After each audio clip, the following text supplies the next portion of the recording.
Just to confirm, Kainan and Kurt Lee. So Kurt Lee's had to go to a funeral. He's had a bereavement in his family. Kainan is actually a really interesting story. I did a study from January 20 last year to January now. He's played 15 games on the bench or started for South Africa or the Bulls.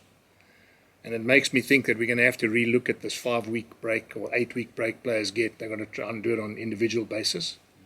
Because a guy like him, it's 20, needs to play. And if you consider he's played 15 games of rugby, of which not all are starts. The last 4 months he's played 4 games of rugby. And then he has to take 8 weeks off because it's a obligatory SA rugby rule. So I'm a little bit, he's come back and he's not ready to play. He's been to Bali on holiday. And there's no ways I can put him on. And you can't pick a team when the guy's not 80 minutes ready because, it's detrimental to everybody. And what message did it send out to Sebastian and to Sergio? That train and play so well, So I'm sort of hoping that the lessons we learnt, I've been reading about Ireland and England and all those players, that they're looking at individualising. Even Scott Robinson was talking with the All Blacks. I think we're going to have to relook at this leave and compulsory leave and on an individual basis because there's no doubt in my mind. Him only playing 15 games, and I stress, not all starters and not all 80 minutes.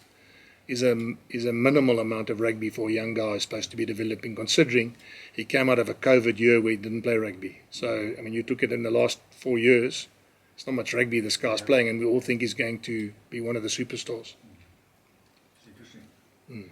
Jack, you're touching on a very interesting subject there. It's the science of sports, I guess. And you've obviously made use of Tim Noakes and Ross Tucker and those guys previously. Are you doing it with these guys as well? Yeah. And at the Science Institute? Yeah, well, to be fair, rugby's become so scientific now with your sports analysts and GPS and all the sort of stuff they use now, Simon. So, I used those guys in the past when it was still very at the infancy stage of sports science. Using a guy like Tim Noakes and obviously those guys who were in the head office there. But it's advanced so much now. If you consider, as I said, how much GPS data you get and what you can use it for, and there's obviously chips in the ball now as well that track the ball, and I go back to the point I'm making. A guy like Kainan needs to play rugby. I said to him this morning, it's like a professional golfer doesn't play in tournaments. You can be a professional golfer, hit as many golf balls on the driving range. You can putt all day on a putting green. If you don't play in tournaments, you don't become, you're going to get better as a professional golfer. So. I go back to what I said. I think we're going to have to relook at how this leave works and the merits of individualising it. Some guy who's been out for X amount of time, a guy like Kainan has been injured many times with his hamstring. The last thing I need now is bring him back from a holiday, put him on the field. He's out for another 6 weeks. So conditioners and the sports scientists and the feedback you get is he needs time to catch up to the other players. A follow-up on the tournament itself. It is probably an open secret that the Lions have decided that they will concentrate more on the URC than on the other competitions that they're involved in. Not that you guys were caught on the back foot last year, but are you more sort of organised this year with a bunch of competitions that you're in? Especially on the URC, and your choices, your management of your team, etc., etc. Yeah, because when you say caught on the back foot, I think a lot of things went wrong for us at the beginning of last year, as you know, schedule, kind of games we played, injuries, staff that were not available when I was sick. So there are a lot of things that contributed to that. But I also don't think you must underestimate the Lions when they're on song, are a good side to play against, and they're a difficult side to play against. So. Luckily, I've been here 4 years. We've only lost to the Lions once, and that was last year. Historically, we've had a good record against the Lions. And if you consider, I think the Lions beat the Stormers, and the Stormers went on to win the URC. So it shows you they're not an easy side to play against. But a lot of things have changed. Squad's changed. We're a year down the Lions. And we prepared as well as we can. So it's not a case of what are you expecting? I'm expecting the Lions to come here. A lot of the boys stay in Pretoria. A lot of them have played at the Bulls. There's altitude and 33 degrees tomorrow. It's not surprisingly for them. They live in the area and they live in the province. So some of them that literally live in Pretoria and drive through to Ellis Park for training. So I'm expecting another great game. They want to take the tournament seriously, as you say, but so do we. We want to make sure at the back end of the comp we're there to be in the playoffs. So it's going to be a massive game for us. Last one about stats, and I know that you give a lot of value on stats, on applicable stats as well. I think you've 60 odd more points this season up to this stage than you had last season. Yeah. But also the defence of the Lions has been improved tremendously. Yeah, I mean, it's interesting. I think the last sort of 5-6 games that we scored close to 50 points in every single game. So if you consider all the, the Connaughts, the Leinsters, the Scarlets, the, Bordeaux, whatever, we've scored almost 50 points on average per game here. So it is a ground that we play well in, and it is a ground we attack well in. I mean, up to last week, our defence was outstanding. Obviously giving Bordeaux 6 tries is not ideal, but you're talking about a very good Bordeaux team. And defensively, we are better this year. I mean, you look at, like you're quite right, we're 60 points up on our attack, but we're far, far better defensively than we were this time last year as well. So, it's something that we're going to have to make sure we get consistency in our attack and our defence, because as we get into the back end of all these comps, I mean, the competition is going to get tougher and tougher. Knockout games now in Europe, Lyon here, Leinster away still. There's a lot of games that we need to make sure we're going to be good enough. So it is something we're proud of, and we're working on, is that our attack is generally top class. But we're still looking for that perfect performance. We're looking for that, and when you want it in the big games, in the big moments. Like at 9 and 10, is continuity big focus point there? Yeah, Kobus, it's the interesting thing. I was talking to a player, is asking me, when will I get another chance, and I'm not going to tell you it was a player, and I said to him, there's so many things that a coach has to think about. If you bring X amount of players back from injury, and you have too many, then you have too many newbies that need game time together, which is also, it influences your performance. If you change too many positions, then it influences your performance. So something has to sort of stay in line, and one of the things we're lucky enough, Emirates is playing really well, and I don't think Willie and Goose have had enough time together to gel as a 10-15 combination. So, it's not just the fact that 9 and 10 need to be consistent, it's just the game time that we get with Willie and we get with Johan, because I think the one thing they prove is when they're on song together, it's very difficult for defences to read them. They've shown that even when they were at Free State, they played together at Free State, and I still see clips of the two of them, interchanging and attacking together, and it's very difficult for defences to read them. Just lastly, with the Lions, you believe that last year's result will give them a lot of confidence? Yeah. Especially after they also beat the Sharks. I'm sure, and they're playing well. They're not an easy side to play against. They do lots of things well. It's not like they have an area where you can, their scrum is strong, their line out is strong. Defensively, they've gone up a gear. We always know they can attack. I mean, they don't mind giving the ball a lot of air and trying to move you around the field. So I'm sure they'll get a confidence. They beat us last year, and I'm sure they'll talk about that, just like we do. But it's no different whether we're playing Bordeaux this weekend or whether we play Lions. We want to play as well as we can, and all coaches want to do is see the little pieces coming together as the tournament gets deeper and deeper into the playoffs. Just an update on Johannes and Stenkamp? Yeah, so Johannes, Veer, Ruan, Vermaak, those guys are all, luckily we only have this game, then a couple of weeks off, and then we have one game, and then a couple of weeks off, and then another game. So I'm hoping by the time we get to the month of the Stormers, that all those guys, all of them will be available to be part of the team. If not, and there's the dilemma, because you can't bring en masse 5, 6, 7 of them into the starting lineup, otherwise you sit with the same problem. So, hopefully they're all available, and in the next March of that block, in that next block, I can interchange guys and give guys game time and make sure that we have the strongest possible team when we need them, when we get to those major games. Coach? Sorry, Coach. With the season being where it's at the moment in the UFC, you've spoken about pushing for the playoffs. Yes. How important is it to pick up points as much as you can now and not leave yourself, too much to do later on, as the round robin stage kind of finishes? Yeah, you don't. I mean, you don't want the bottom line in any sporting team. You want to have your destiny in your own hands. You don't want to be getting to the back end of a competition where you need certain people to beat certain people for you to get into playoffs. And as it stands now, we're top of the South African teams with a game in hand. So we still can really control our own destiny. And we've got a really good record at Loftus. I mean, I know we lost last year once or twice to Stormers and Lions. But historically, over the last 4 years, I think we must have a 90% win rate at Loftus. So, I saw a stat the other day. I'm not sure if you saw it, but 18 times we've played against European opposition since I've been here, and we've won all 18 at home against European opposition. Now, I don't think there's another team that's got that record. So it is something that we managed to do well.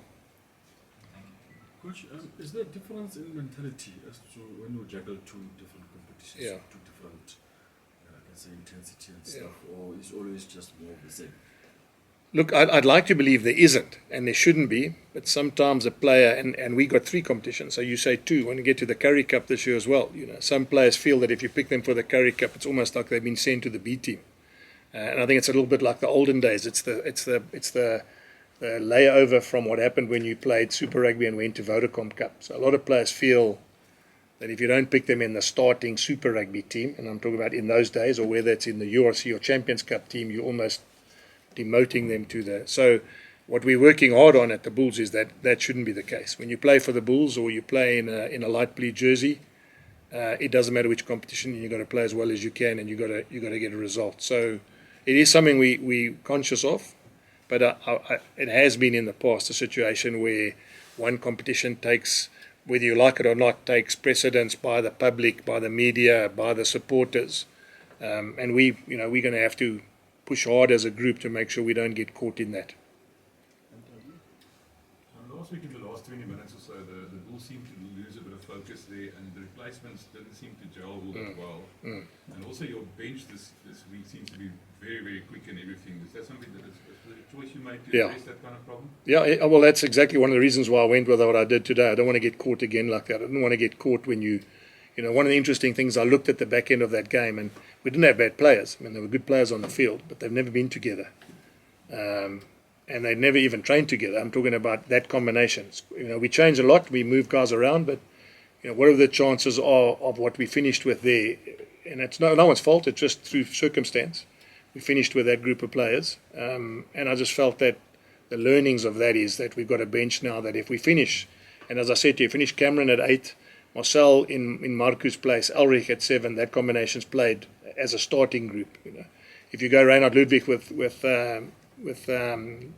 Ruan Nokia, they've started as a combination. So slowly, and Grobies has thrown to both those locks, whether it was, it wasn't obviously in the last 5-6 weeks, but it has been in the last 2-3 years. So, slowly what happens is, without knowing it, you finish up with a group that's a little bit more settled. Last week, it just by circumstance happened that when I looked at the team that was on finishing their game, it looked like they were a bit disjointed, and rightly so. And your scrums, how much were you affected by Wilkelo's injury? Yeah. Do you think it's still on the same level? No, I think, look, anyway, he's a world-class tight end, and I mean, everyone knows, I've said this many times, Doc Craven was asked once what is the most important position on the field. He said tight end prop. And they asked him the second most important guy, and he said the reserve tight end prop. And I mean, that's never going to change. So that's where we are. We got a tight end prop who's out. We know what Malherbe meant to the Stormers over their glory years in the last couple of seasons. And yes, that you do get opportunities for other props like Mornay and obviously Netlink Fashia, and those guys put their hands up. But I mean, nothing buys experience. So, but again, saying that, that's we haven't had Springboks for a couple of weeks, and those guys who've stepped up have played really well. So I've got no doubt that's one of the challenges all teams have, and the way you get it right is those players put their hands up. Groby's all ready to go? Groby's all ready to go. Yeah. I mean, you can't wait. The guys, as I said, he's been chomping at the bit. He's here every day. He's a consummate professional in the gym, stretching, doing it. He has to. No side effects on his hamstring. So hopefully we'll get him some game time tomorrow, and then it's all back to square one where 3 hookers are vying for 2 positions. Is it, Sam?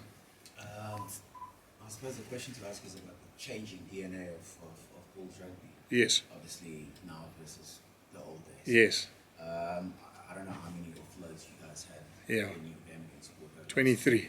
Yeah, exactly. 23, yeah. It was just offload head. And I see that you guys is motto is something along the lines of the quickest ruck is no ruck.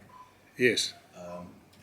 Just take me through why you think it's so important to go in that direction. That's the first part of the question, and the second part is is your defense coach left with you, because obviously if it goes wrong, that's Yes. the point. Yeah, so two really good questions. So, firstly, let me say well done that you've picked it up, because, some guys would say it was Jake Ball, and was Warren Ball, So I'm glad you guys have picked up that we don't play that kind of rugby. And the reasons are quite simple. One is that's the way the game's going now.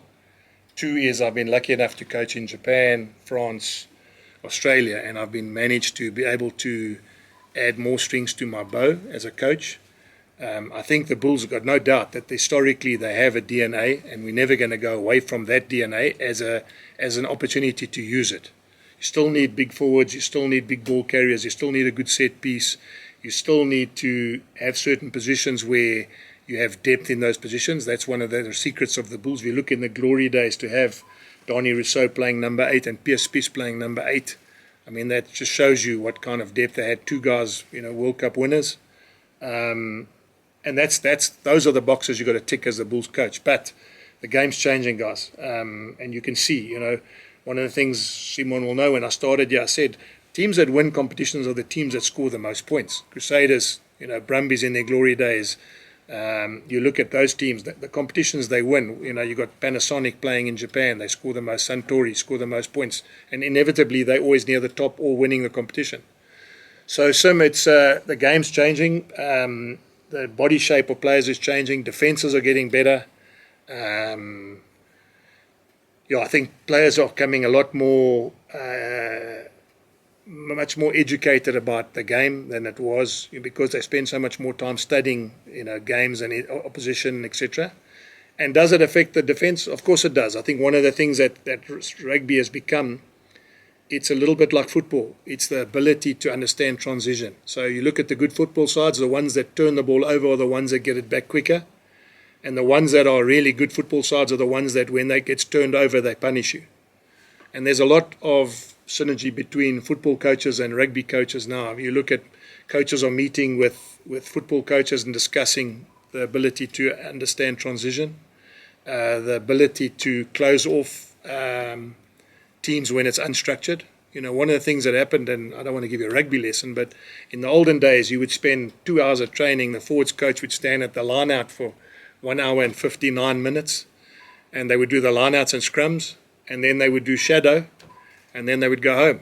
Now you could play a game where the opposition give you 6 lineouts, and of those 6 lineouts, 3 are in your 22. So you got to just exit. So you think about it. Having a forwards coach who stands there all day having 47 variations of a lineout, and the opposition don't give you a lineout, is obviously important. So I go back to the point about the defence coach. The defence coach, the ability to defend and get turnover ball where we can play, and you get guys like Kanan and Kirtley and Villy and those guys to punish you because they understand that they're attacking unstructured defence. And conversely, the defence coach, the teaching of getting a team to react from unstructured into structured defence is a skill now as well. And that comes with cohesion, that comes with selection, that comes with game understanding. It's defensive coaches in the old days would say, don't run out of your 22 because then I'm going to get punished as a defense coach.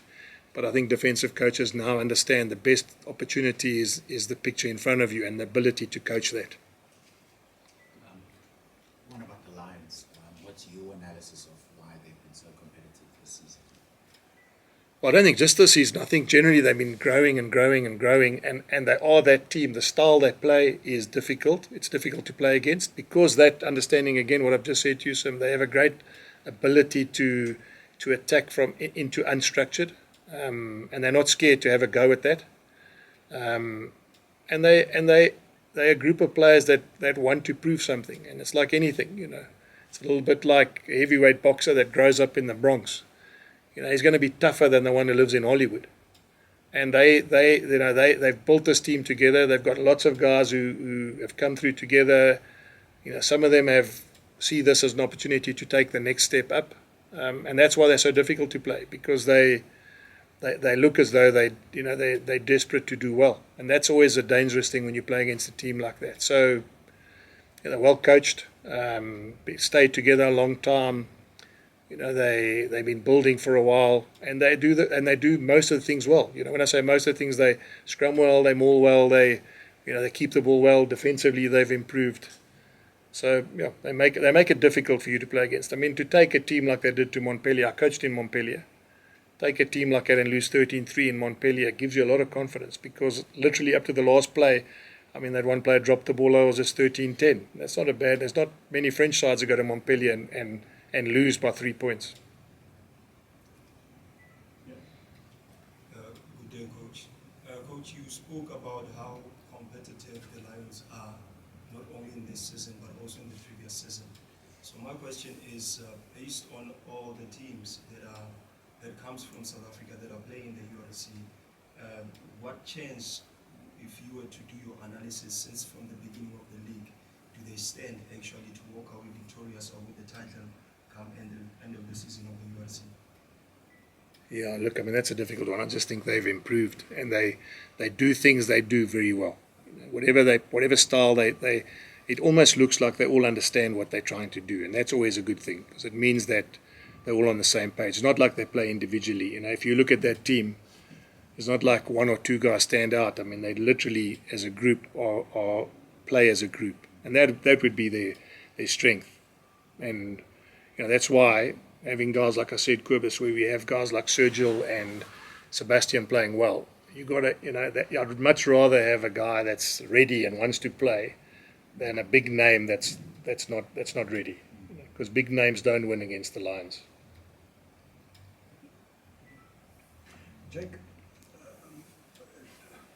when you started off here, and you made mention of the fact that we recall that when you started off, you said when you put on that blue jersey, you've got to earn that blue jersey. Obviously, it's gone that way. Yes. And your players has bought into that. Comment on that? Yeah, well, I mean, Seven, I go back to, I mean, playing for the Bulls it's a massive honour. This is a big club, I mean, this club's beaten Saracens, this club's beaten Bordeaux, this club's beaten SAA, this club's beaten British Irish Lions in this club. So, what we want, boys that come into our club, is to understand, you need to take the next step up, and you need to fight for your jersey, and if you look at our team, Kane and Kirtley not available, Ruan Vermaak not available, Will Calais not available, Grobbies wasn't available for a while. And all that's happened is the competition's getting better and better. And that's what you need as a coach. You need guys to be fighting, tooth and nail to play for the province. It can never just be a gimme. And that's something internally we talk about a lot. So therefore, as a coach, you get challenged, because when you pick the team, you can't just say that. And then you bring a guy back and automatically he just walks into the team, because you lose the credibility of yourself with the group. And it is something that is important to us. The jersey is, unfortunately, light blue jersey is the one we win in. The white one is the one we struggle with. So we need to have a relook at that comment about, maybe we've got to say playing in a Bulls jersey is. But I have been teased many times, because away jersey, the white one is the one we struggle with. The light blue one is the one we play our best rugby in. So. Still better than the pink. Correct. The camo one. Yeah. Exactly. I just want to ask you something else that we were asked about, the fact that the Bulls looked so flat-footed sometimes on defence last week. Yeah. Like they're almost not expecting to defend to a degree. Yeah. What do you think happened there? What went wrong? Okay, I'm hoping that the answer I give you is the right one, and I'm saying because I told the players this. If you fly to Bristol and you fly via Dubai and you land in Bristol and you play and you fly back to Dubai and your luggage comes late and your bags don't come, and by the time you get to Loftus it's 3 o'clock on a Monday when you played Saturday at 5 o'clock, I'm thinking that's probably what's going to happen. You can't expect players just to be, you can't. I mean, I'm hoping that that's the answer, and I'm hoping this week I'll be proved right. But I just looked at the team exactly that, and I thought, gee, we look like we're 1 yard too slow on the clean-outs. We're 1 yard too slow on reacting to defence. We look as though we're lump and flat-footed, and I'm putting it down to the fact that if you just take it back and you go, right, from Monday or Tuesday you leave for for Bristol via London. So you go Dubai, London, bus from London, which is 4 hours, to Bristol. And you might say it's 2 hours, but it's 4 hours because by the time you get your luggage and everyone gets on the bus, whatever. So you get there, you got massages scheduled for 3 o'clock, but you get there at 5 o'clock. I mean, everything just has a domino effect, and therefore, I'm hoping that was a reason we looked a yard short. This week we've trained a bit differently. We slept in our own beds, and obviously there's a couple of changes to the group, which means there's some new vitalized energy. And I'm hoping tomorrow we look as though we're sharp again. Cool. Thank you. All right, thanks guys. Thank you.